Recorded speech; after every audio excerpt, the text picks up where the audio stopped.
அனைவருக்கும் வணக்கம். நீங்கள் பார்த்து கொண்டிருப்பது பிச்சையா குரல் என்ற சேனல். இப்போது இந்த வீடியோவில் ஒரு முக்கியமான மூலிகையை பற்றி பார்க்க போகிறோங்க. அதாங்க மூக்கரட்டை கீரை. மூக்கரட்டை மூலிகை இந்த பாருங்கள், இதுதான் அது. இதை பாருங்கள், இதனுடைய அமைப்பு வந்து இலை பகுதியில் பின்புறத்தில் சாம்பல் கலரில் இருக்கும், மேல் பகுதியில் பச்சையாக இருக்கும். அது பாருங்கள், இதுதான்.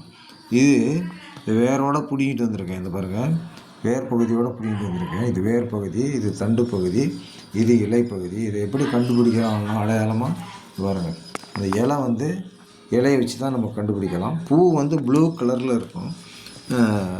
இது ஒரு சிறந்த மூலிகைங்க. இதை தினந்தோறும் நம்ம வந்து உணவில் சேர்த்து வந்தோம்னா பல நன்மைகள், மருத்துவ நன்மைகள் இருக்குங்க. இதை இப்போ இந்த வீடியோவில் நம்ம பார்ப்போம்.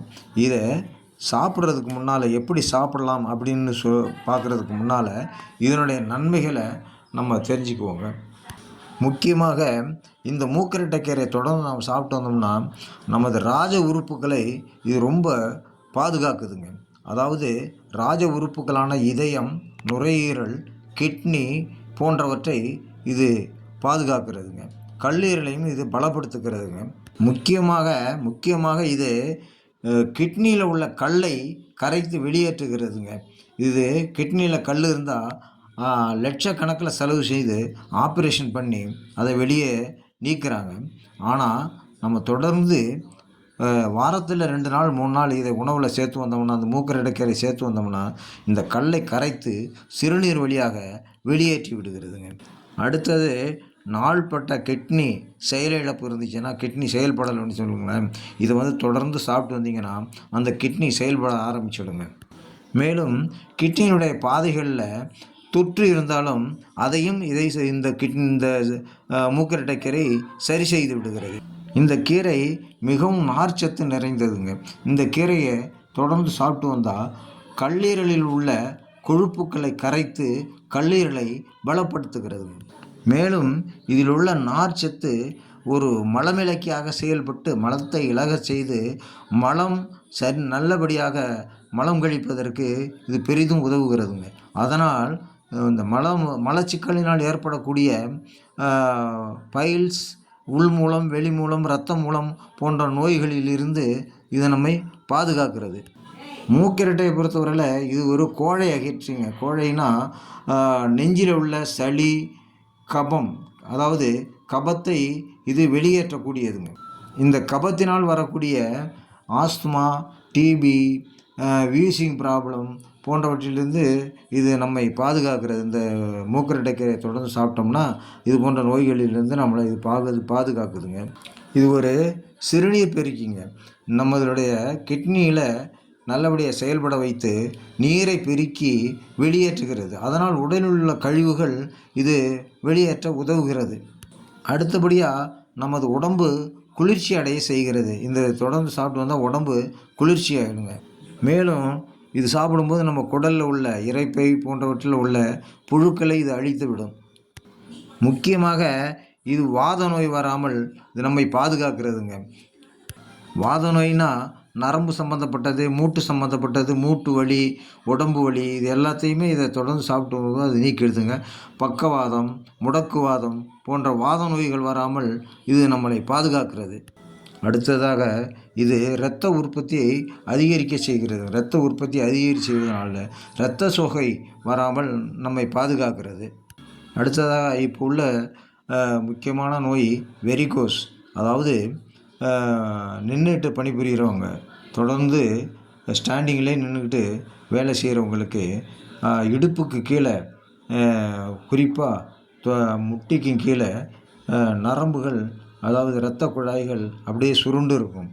அது நாள்பட என்னாகும், இரத்த ஓட்டம் தடைபடுவதனால அங்கே வந்து ஒரு கடுமையான வலி ஏற்படும். அதாங்க வெரிகோஸ்.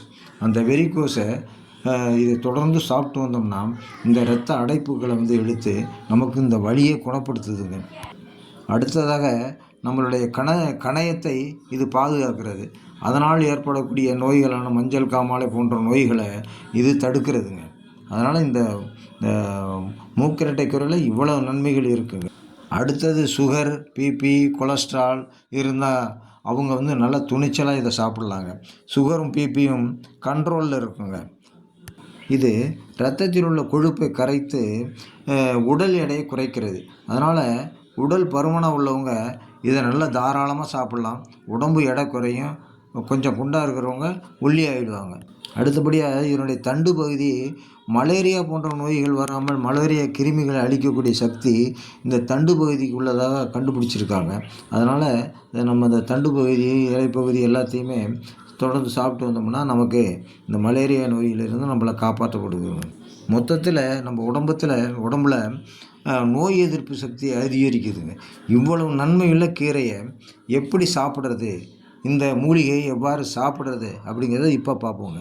அதாவதுங்க, இந்த கீரையை கடையல் செய்து சாப்பிடலாம். இந்த கீரையை தனித்தனியாக எடுத்து சேகரித்து கடையல் செய்து சாப்பிட்லாம். எவ்வாறுன்னா, தக்காளி, வெங்காயம் கீரைக்கு தகுந்த மாதிரி சேர்த்து கடையல் செய்து சாப்பிடலாம். தக்காளி, வெங்காயம், சிறுபருப்பு இல்லைன்னா துவரம்பருப்பு சேர்த்து நல்லா வேக வச்சு கடைஞ்சி எப்போதும் போல் கீரை கடையல் எப்போது செய்வீங்களோ அதே போல் செய்து சாப்பிட்லாம்.